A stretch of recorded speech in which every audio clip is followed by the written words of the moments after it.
in Dollywood next year. So. Okay, nice. Yeah.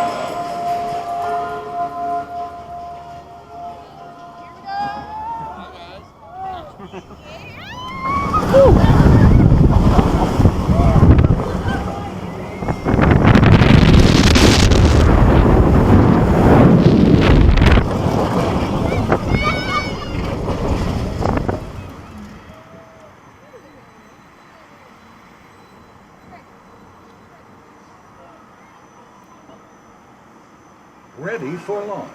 Hold on. Woo!